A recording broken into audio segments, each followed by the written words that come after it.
fortunate to have Dr. Mislav Balokovic visiting us all the way from 20 Starter Street. And he's a Black Hole Initiative Fellow at the Center for Astrophysics.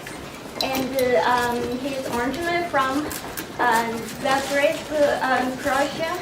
And he graduated last year from Caltech, where he has been working in the New Star group led by Professor Fiona Harrison. And his research mostly focused on the observation and modeling of the Agean. Thank you. It's a pleasure to be talking to you today. As you just heard, I just finished my PhD last year at Caltech working with Fiona Harrison, and most of what I'll be talking about today is part of my thesis. A lot of it is unpublished, so if I'm not attributing any figures, those are my own from my thesis. And a lot of thanks for all this work goes to the New Star team, extragalactic New Star team that I've been working in for the past 5 years. Here is the outline of what I want to talk about. So I'll introduce obscured AGN and why they're important, why we're interested in them. Ideally, you would study them at high redshift where they're much more abundant, but we're limited to the local universe by our instruments currently. Then I'll introduce a little bit on what physical models we have for Agean obscuration, and a little bit on application of those models to the local obscured Agean data, primarily from New Star.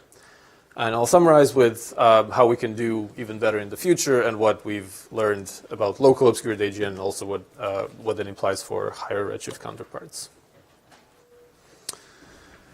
To start off, have to show this kind of sketch. This is the unified model of AGN, the way we like to think about AGN as one single system that we see from different angles. It has a certain components. The supermassive black hole is in the middle over here.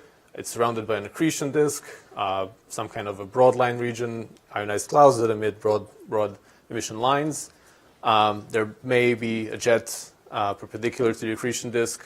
At large distances, there may be rarefied ionized clouds that we see as narrow line regions. And the structure of interest for this talk is the red thing, which is at large scales. We like to call it the torus, and this is mostly for traditional reasons. It does have to be anisotropic so that when you're looking from the side, you don't see all the way down to the central engine, whereas when you're looking from an angle like this, you do see straight down to the black hole. But it's very likely not a simple geometric structure such as a torus. Perhaps a more correct picture to have in mind is this one. This is a collection of something like molecular clouds, and we know those are not uniform balls of constant density. So we'll get to what the torus actually should be. I'll continue to call it the torus for traditional reasons, but have in mind that the picture is not actually that simple. Just a little bit on what the Agean spectrum looks like. The supermassive black hole in the middle is surrounded by some kind of hot plasma that we don't entirely understand yet, but it emits X-rays. And those X-rays sometimes go directly towards the observer up there, and you see directly the continuum. This would be the power law continuum here. It has a cutoff at high energies. That depends on the properties of the emitting plasma. And there's a accretion disk here seen in a cross-section here. And there's material at large distances. Let's say that corresponds to the torus roughly. This is not the scale. And when X-rays hit the disk, or dense material in the disk, or cold dense material in the torus, what happens there is Compton scattering, absorption, fluorescence, and those three processes together form what we know as reprocessed or reflected spectrum, and it looks like this. It has a broad Compton hump peaking at about 30 keV. It also produces a series of fluorescence lines. Here I'm only showing the iron line, iron K alpha line, which is the strongest one, but there are others at lower energies. And I'm not going to get into this component because for obscured AGN, this lower energy part will be cut off as I'll show in the next slide. So this is again spectrum of an AGN. The intrinsic spectrum would be a power law like this, with perhaps a cutoff, a roll-off at high energies. So if you're the black observer over here, you're seeing directly down to the black hole. You see directly the continuum emitted close to the black hole. However, when you go, and colors of the observers here correspond to colors of the spectra over here, when you go towards the equatorial plane where material is denser and the torus is getting into your line of sight, then you get more and more absorption in your line of sight. So these exponential cutoffs at low energies are due to photoelectric absorption, and as more material gets into your line of sight, more and more soft X-ray flux is extinguished away. And so in the soft X-ray band, which is traditionally, or at least within the NuSTAR team, is below 10 keV. I know Chandra people would disagree, but what we call the hard band is above 10 keV. And so you can see that roughly at this kind of 10 keV, which is mostly technologically due to technological reasons, you just don't see much flux in the soft X-ray band when you get to column densities of about 10 to the 23.5, 10 to the 24, which we call Compton thick, because at that column density, Compton scattering becomes an important contributor to opacity. And I've also marked the NuSTAR band. I'll talk about NuSTAR in a second. It spans the energy band between 3 and 79 keV, and also another instrument, Swift-BAT, which is also a hard X-ray instrument that has significantly lower sensitivity because it's a non-focusing instrument. It's also comparable to a number of other older instruments. The cosmic X-ray background is a fact. It's actually the first background to have been observed and detected. And these days we understand that it comes from collective emission from Agean at high redshift. It has been measured by a number of different missions. They are in all different colors marked here. This is what the spectrum looks like. It peaks at about 30 keV. And if we want to understand where this is coming from, we have to break it down using a model, trying to distinguish which components come from which kind of population. And so over here, this is broken down using the model of Gili et al. 27 into unobscured AGN, which have line-of-sight column densities below 10 to the 22. And you can see that they contribute most of the soft X-ray cosmic background. But at high energies over here, the blue component is dominant, and that's from obscured AGN with column densities between 10 to the 22 and 10 to the 24. If you go into details, you will realize that there has to be another component, which we call a Compton thick component, and this comes from AGN obscured by column densities above 10 to the 24. And as I said, these have significantly higher opacity and therefore are much more difficult to find, especially at high redshift. So in principle, we infer that they exist out at high redshift from their presence in the cosmic X-ray background. We also see them in certain numbers in the local universe, as I'll get to. I mentioned already that obscured AGN and Compton thick AGN as well become more and more important the further away you go in redshift. And these are just two results from Brightman-Nandra 2011 showing that as a function of redshift, the Compton thick fraction, which is the fraction of Compton thick AGN in the population, goes from 20% locally to 40%, 50% out to redshift 1. Over here, this is shown in a different way from Buchner et al. 2015. Space density of both obscured and unobscured and Compton thick AGN significantly goes up with redshift, but they don't go up at the same rate. So the unobscured AGN, shown in red here, grow less than obscured AGN do, shown in blue here. So ideally, we would study these obscured AGN at high redshift, where they contribute a lot of the supermassive black hole accretion in early universe. However, they're really faint, and these are some of the best spectra we have for AGN at redshift. I think this is 0.3, this is 0.7.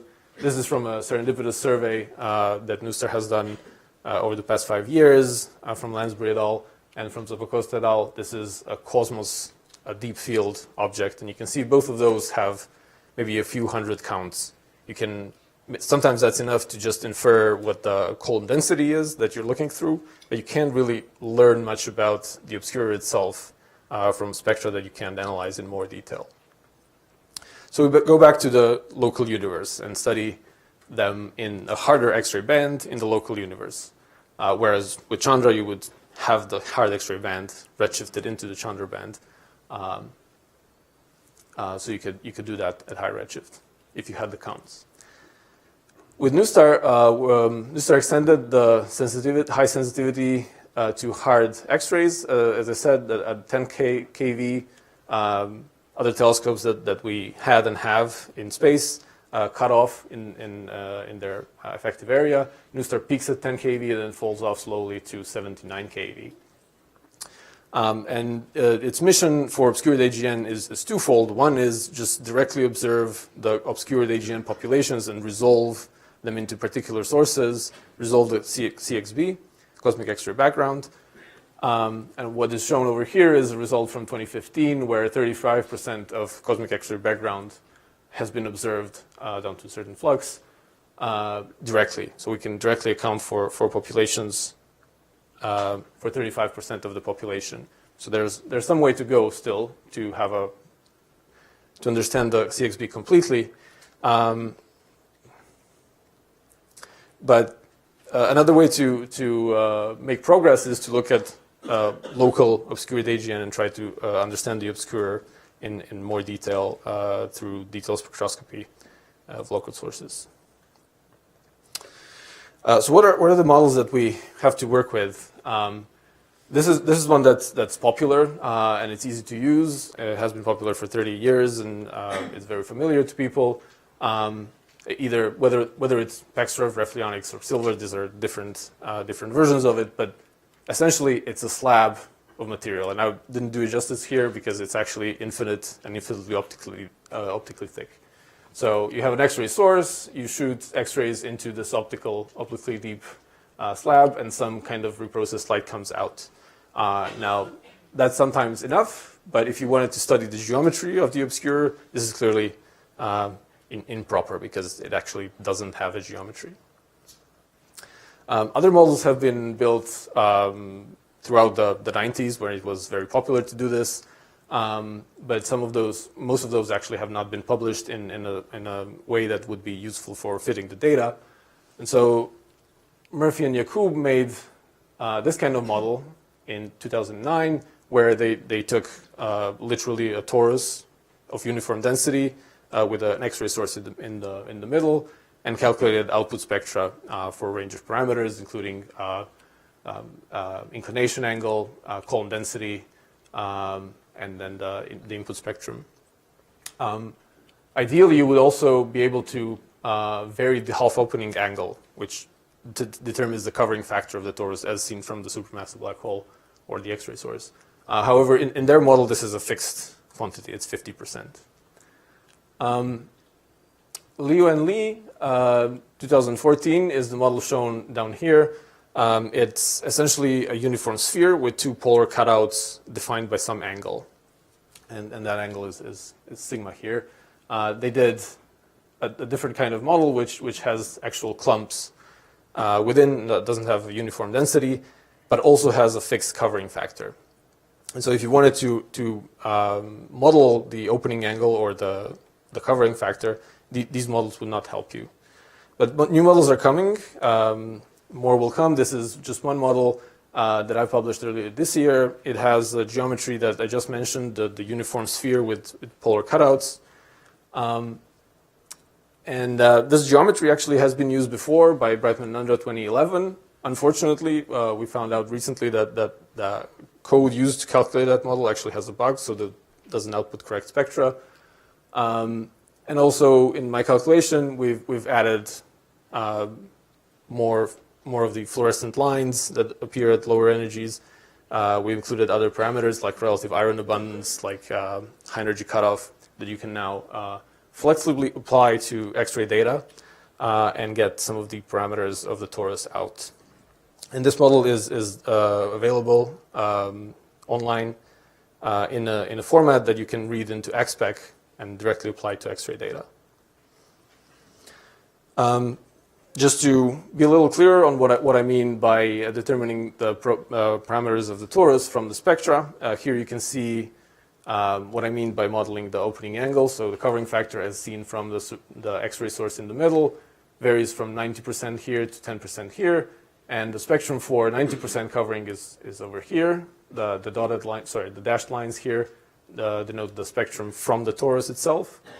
There are other components as well, but what you should be paying attention to is the difference between 90% covering and 10% covering is in the iron lines, which are obviously weaker here, stronger here, and the shape of the Compton hump, which is obviously stronger here and less pronounced over here. So if you have data that cover this energy range, which is exactly the new star band, then from the ratio of these two, including some other parameters, you can determine the opening angle and the column density of your torus. So how does that work with the data? There have been about 24 papers about obscured AGN in the local universe, and I'll point out two of them.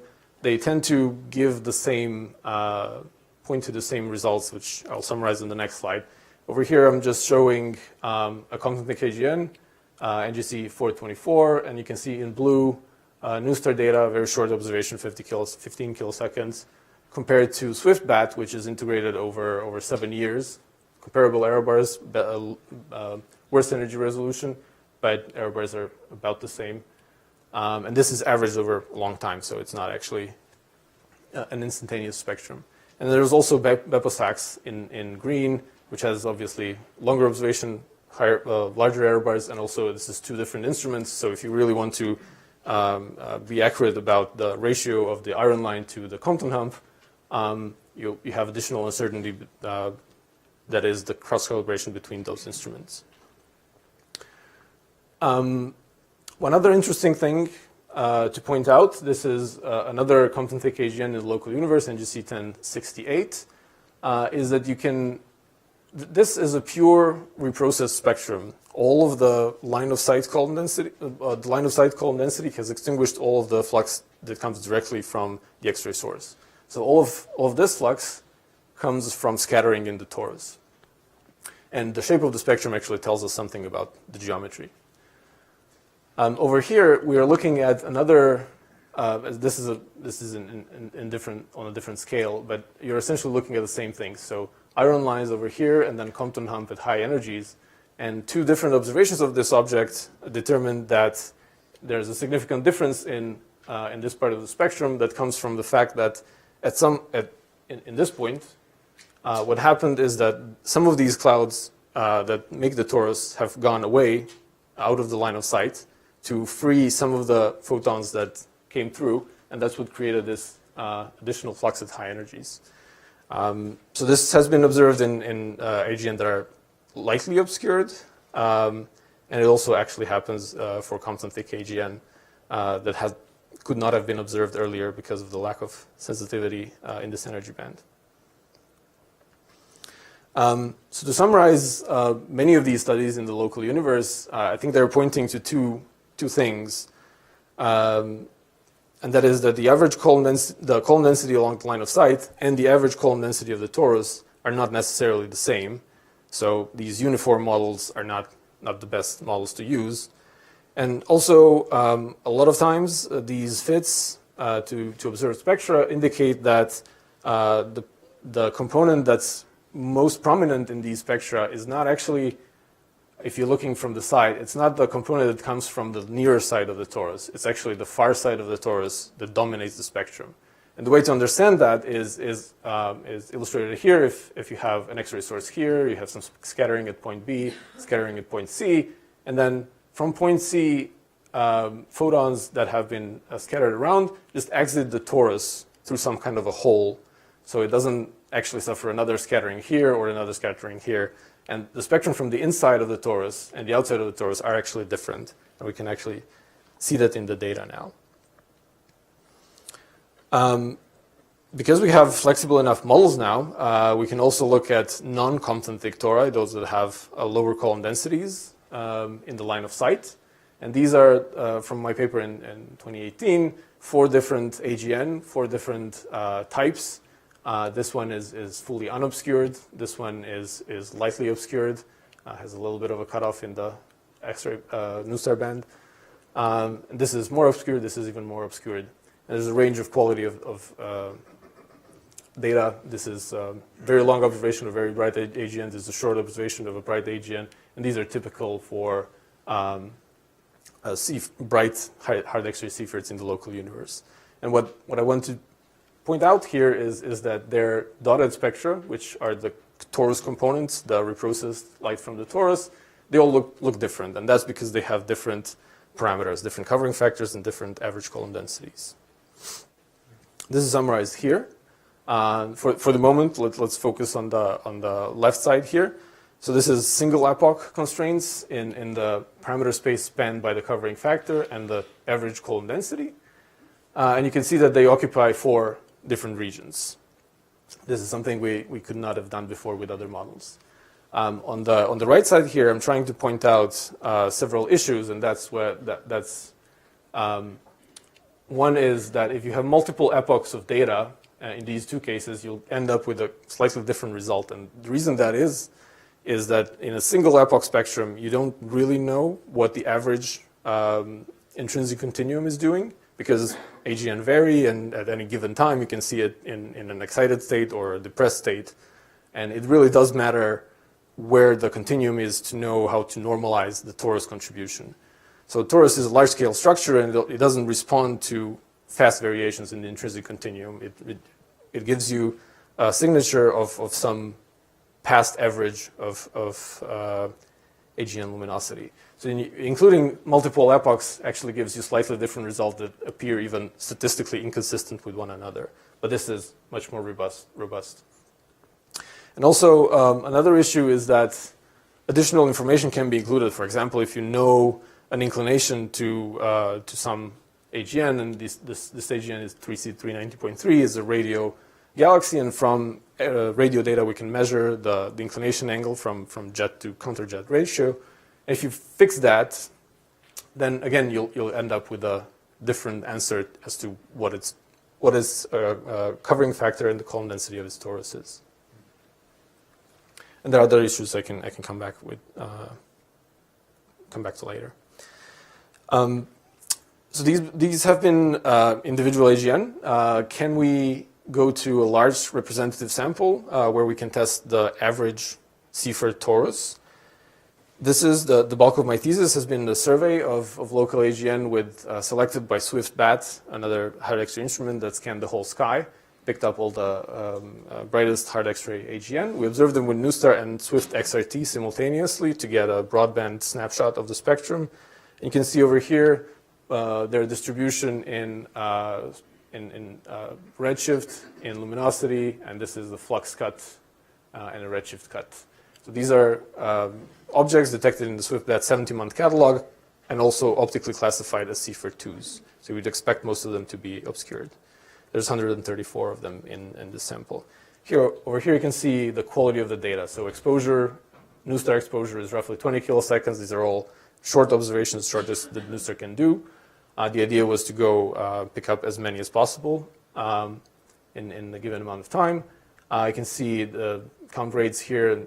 Signal-to-noise ratio is in the hundreds or tens over hundreds. So they're not exquisitely good spectra, but they're good enough for this kind of work to be doable on a large sample.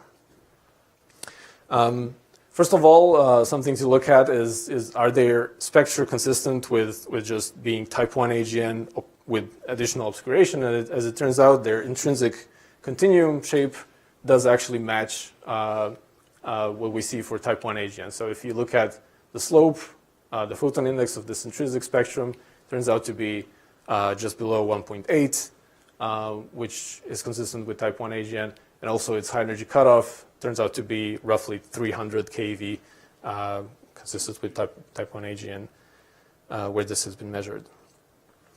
We can go into a little more detail on other parameters. So this is the model that I used. In principle, this parameter is normalization of this Thomson scattered continuum that appears here at soft X-rays below the part that's been obscured directly. It has a broad distribution, therefore the large gray area that shows how much variation there is. This distribution over here, you're looking at histogram of best fit values in gray, and then limits shown in yellow. And in the lower panel, you're seeing the cumulative distribution function in red, and then its approximation as a Gaussian in blue. And this is used to calculate the median and the 68% confidence interval for each of these parameters. The other parameters are, this is R from the Paxrov model. This is normalization of this Compton hump. So it has a relatively broad distribution. This is distribution of the line of sight column density, and you can see that we're looking at Agean with 10 to the 23.5 column density mostly. So most of them are obscured Agean. There's a few that are unobscured and still have a type 2 optical classification, which is interesting. And then this is the equivalent width of the iron line over here. Having looked at all these AGN, we can do a better job estimating the Compton thick AGN fraction, for example. Just extrapolate the parameters we found for lower obscuration. Also just look at the Compton thick AGN that we have and derive a completeness correction for Swift bat. Which up to 10 column density of 10 to the 23 is basically 1, so they're uniformly selected, but it actually drops off very fast when you go to the Compton thick regime. And what people have done previously is assume a model, calculate a correction, and the Compton thick fraction that you observe by just counting up how many there are in your sample of however many AGN is your Compton fraction times the correction gives you an intrinsic Compton fraction that there is in the universe. You just didn't pick them up because of incompleteness. Saying that you know what this curve is basically means is like saying I know what the torus is and how to what kind of spectra it would give, but we actually don't really know that. So the way we've improved this is empirically we can now go in and construct these completeness curves, and the blue and the red are two that come from the survey, and we can take our observed distribution of column densities, which is in double hashed histogram here, and then using two corrections give you two different intrinsic distributions. If you do a reasonable thing to like average over things that we don't know, you end up with essentially flat distribution here at high energy. High column densities. And taking that into account, we're finding about 25% of the population being Compton thick, and that's agreeing with some recent results over here, saying that about a quarter of local AGN and up to some redshift of 0.5, about 25 to 30% are Compton thick. That's a substantial number. Now, applying these torus models directly to the data from this survey leads to a number of results. And as I've shown you before, they're typically degenerate in the plane spanned by the covering factor and the torus column density. So over here in the first row, you have 3 AGN with relatively good constraints. Small area, this is contours are 1, 2, 3 sigma, and the X's mark the best fit. As you go down in rows, you get to worse and worse spectra and poorer constraints. Of course, this is a sample. It has range of quality, and in some cases we can get good constraints. In others, we can make conditional statements, such as if we assume column density, average column density to be something, then it gives us a covering factor of some number. And having that in mind. This is one of the results. It's a distribution of torus averaged column densities. This is not the same as the line of sight column densities. If these two were the same, then AGN would fall all on this dashed line here. This is if you assume the uniform torus and you're looking through that uniform torus, at that point, these two column densities would be the same. They turn out not to be, and these are two different models showing essentially the same thing. And the main result here is that the distribution of column densities of the torus peaks at about 10 to the 24.2, which is just over the Compton-Thick threshold at which opacity to Compton scattering is of order unity. And both of these models give you roughly the same result. I won't go into detail of what are these different colors. We can come back to that later. It tells us something about the clumpiness of the model, although the models themselves are not actually clumpy. The distribution of covering factors is shown here. If we're agnostic to what the column density of the torus is, then you get distribution like this. It's very broad. It covers from 10% to 100% over here. Does have a median at 0.68. It peaks at 0.9. And that's very nice. That's very well. That's comparable to work that people have done in the infrared band, where you can model the SED and get some of the parameters of the torus out. And what they're getting is that the distribution of covering factors, even for obscured AGN, is relatively broad, and it peaks at relatively high values, such as 90%. If we pretend we know something about the torus and say we know the column density should be 10 to the 24 or 10 to the 25, you get different distributions that are shown here in red and green. The most interesting thing, perhaps, is that the covering factor seems to depend on luminosity. And what you're seeing in the figure on the left here is as a function of intrinsic luminosity over the Seifert range that we see in the local universe, covering factor determined from fits that are agnostic to what the column density of the torus is. You find, well, these are particular measurements with their large error bars, and the blue line shows the running median and its uncertainty in gray. So it seems that the covering factor on average goes up, peaks at luminosity of 10 to the 42.2, and then drops off to higher luminosities.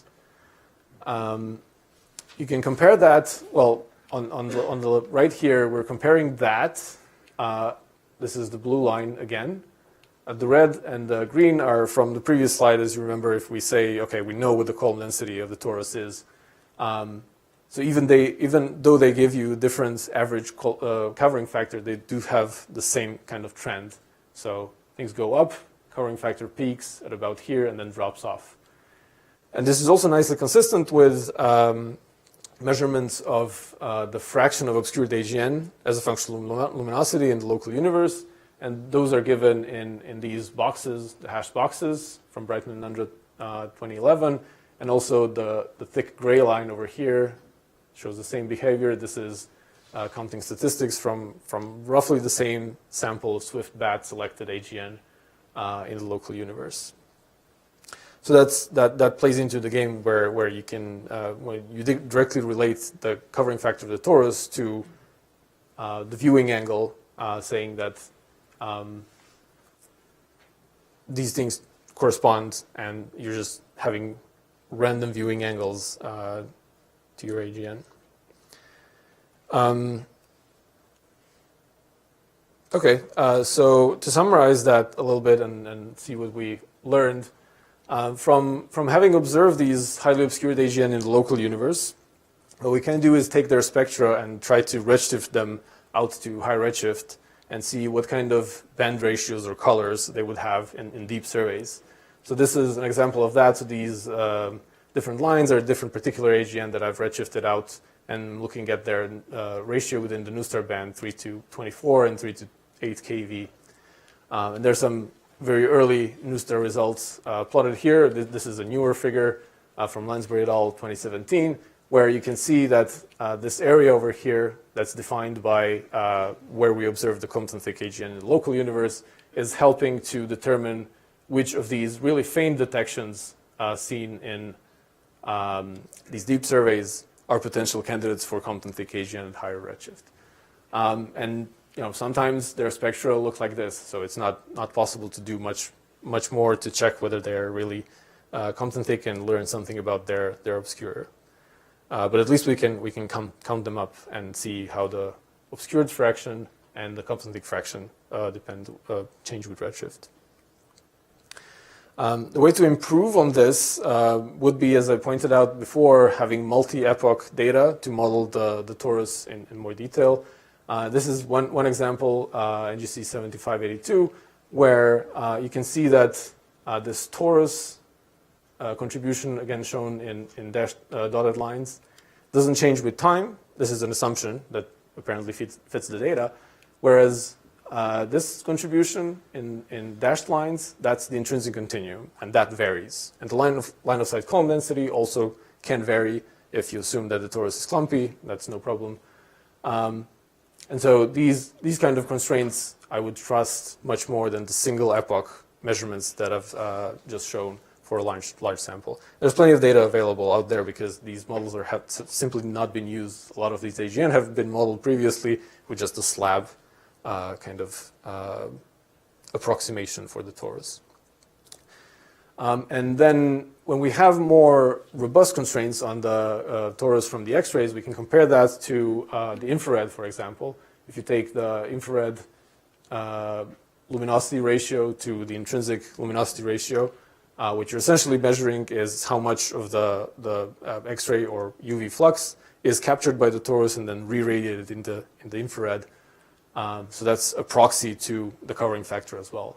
And there's hope that we can start comparing constraints from the infrared with constraints from the X-rays. This is one example of that in a paper with Duncan Farah, for which I've actually made this figure. What we've done is we've collected these data. So we had high ionization lines in the optical that we modeled as coming from the inner side of the torus, where ionization potential is high. We had both of these components observed, so an absorbed component coming straight through the torus, and also a component that has been scattered around and tells us something about the average column density and the opening angle of the torus. And also we modeled the infrared. And from that, we came up with a self-consistent picture for a torus of this one particular archetypal quasar. But we could do this for a lot more, for many more objects, and then start comparing and try to make infrared and X-ray models consistent as much as possible. This is a comparison of infrared or optical covering factors and X-ray covering factors in the local universe, and you can see that for some AGN there's a clustering here. If they have high torus covering factors, we have some matches, but then there's no straight line here, and most of the uncertainty actually comes from just using different models and the models not actually being self-consistent. So this is something we'll look into more details in the future. Another way forward is to have high resolution. There are realistic hydrodynamical torus simulations now that this is an example of. We can take the distribution of gas from that, convert that, just look at how the column density varies with viewing angle, and these black points over here are directly taken from the simulation. And I've parametrized them with three different slopes of this run of column density as a function of angle, and converted them to spectra. And this is how different they are. We focused so far on this band between 3 and 79 keV, where you see the iron lines and the Compton humps being different. There's also many different lines down here in the soft X-ray band, where we should have had already high-resolution instruments that could look at those lines, resolve their profiles, and from that tell us something about the kinematics of the region that emits them, whether it's Keplerian, whether it's random motion, outflows, inflows, or whatever. That will tell us something about how the torus relates to the broadline region or the greater region within the host galaxy. And with that, I'll just leave my summary up. I hope I've convinced you that in the Nussler band we see some features from the torus, and with appropriate models we can use those features to constrain the geometry, and in particular the covering factor and the column density of the torus. And hopefully that with newer models that will allow us to go from torus being this uniform geometrical structure to something that's more realistic. Maybe we'll still call it the torus, I don't know. And in the future, the idea is to get a self-consistent picture of a greater integrated system that probably is there in the nature. I'll stop there. Thank you.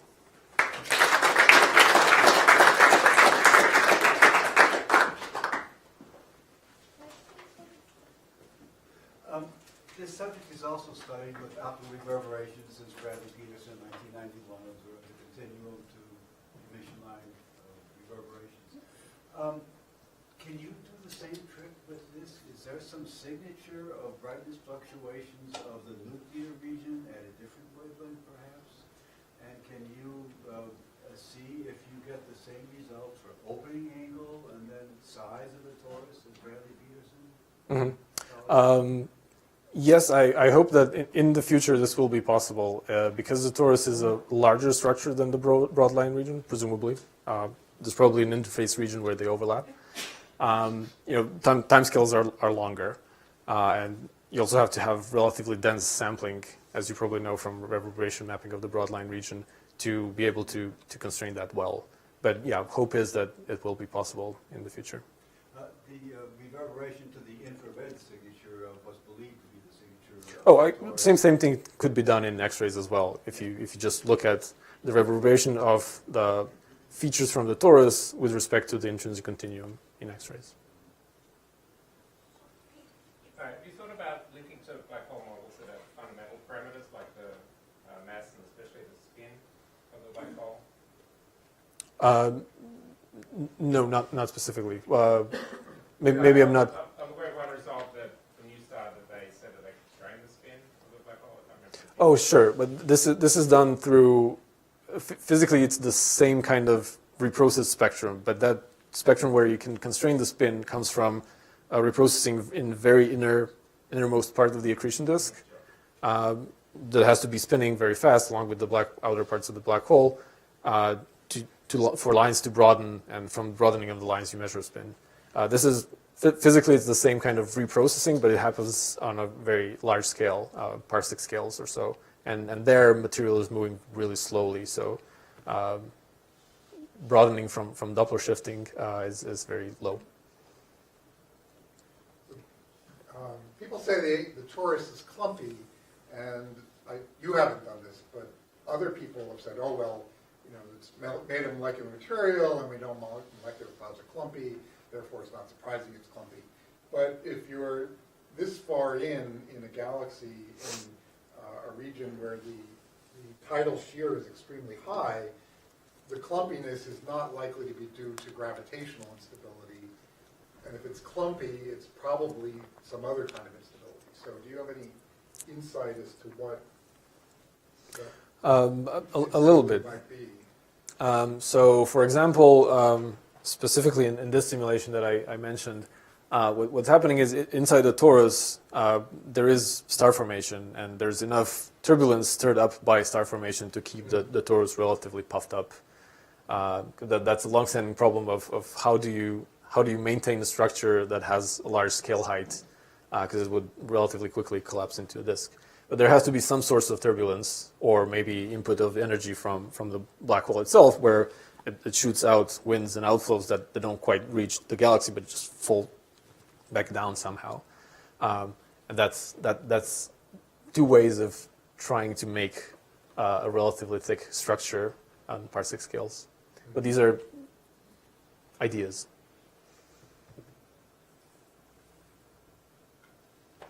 You showed that at some point that you were talking about the photons would mostly be scattered from the backside of the torus. I didn't quite understand that argument. It's got to scatter several times and then have a clear line of sight. Why would those dominate over ones on the near side? It has to do with being directly illuminated by the central source. So the inner parts are closest to the central source, and they receive most of the flux. And it appears that most of the reprocessed light, especially the soft X-ray end of that spectrum, comes mostly from directly illuminated parts of the torus. And the outer parts are obviously not directly illuminated unless you have a particular distribution of clouds. And so that's why the thinking is that those come from the inner parts just not being absorbed by the front part of the torus. The inner Or parts just less are on absorbed. both sides of the center, if you like. Right, the inner parts. Yeah, but only the far side is directly illuminated and pointing at you.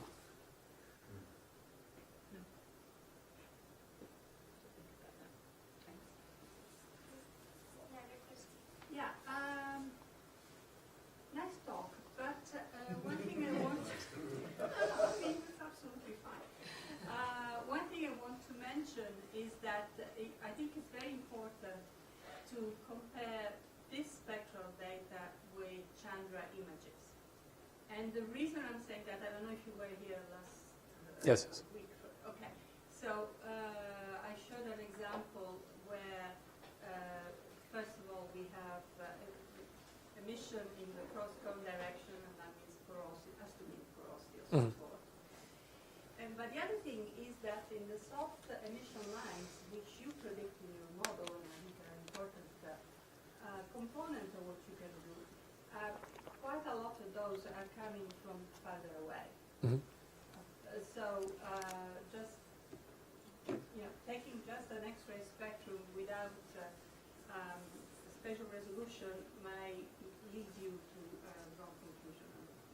Sure. I think that's, at least I haven't seen much modeling done in the sense of trying to disentangle these components. But yeah, I am aware of a number of papers that have been done recently where people have looked at resolved emission from further out, and that's also a strong argument for having holes in the torus so that hard X-ray photons can actually get further out to 100 parsec scales where we also see reprocessed light coming from. Kiloparsecs Or kiloparsecs. in some cases. Does Integral have any extra use? Will they? Integral is roughly the same as SwiftBat, but with less sky coverage and more depth towards the galaxy, which we try to avoid because of extra absorption in the galaxy. So yes, it adds a little, but SwiftBat, if you want an all-sky service, SwiftBat is a little deeper. You had a dozen or so objects that you said were complicated, didn't fit. Are those, that's always very interesting. Is there something cool in that? There are many cool things. One of them is, for example, resolved emission. If you have really high quality spectra, then none of the models actually work, and so that's part of motivation for pushing further into other geometries and including clumpiness in some parameterized ways to be able to model them self-consistently as much as possible. Because you can always model a spectrum with various components that are unrelated to one another, but that doesn't teach you much about geometry or physics.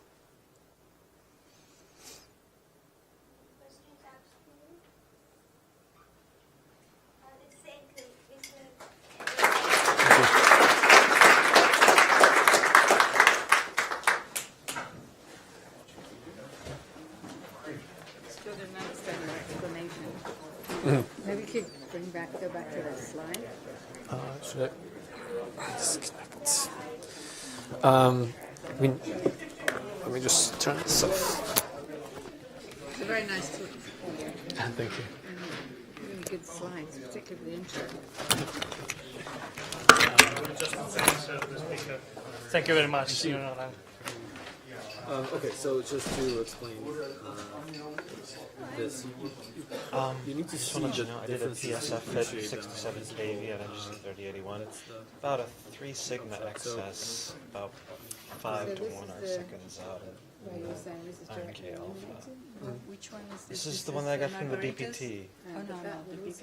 Okay. Yeah, so that's yes, 30 but so kiloseconds. if you have particular clouds So, sitting over here, it's directly illuminated it's from the it's side. within the you don't first see. 10 or so that don't So you're have looking at its backside, which is data not directly to that So amount. that photon would come this way and then scatter back if we were going to see it. They go all the way, and I've minimized the number of scatterings here. Really, the number of scatterings before versus spectrum is 10 or 20. So I'm not sure I have a slide The to nice show thing you about molecules. what the differences are. But for example, this is a spectrum of a directly illuminated surface. The surfaces not directly illuminated have much less of an iron line than the soft-neutral flux. For example, so this is the difference. So this one Is a function of is density of the seen through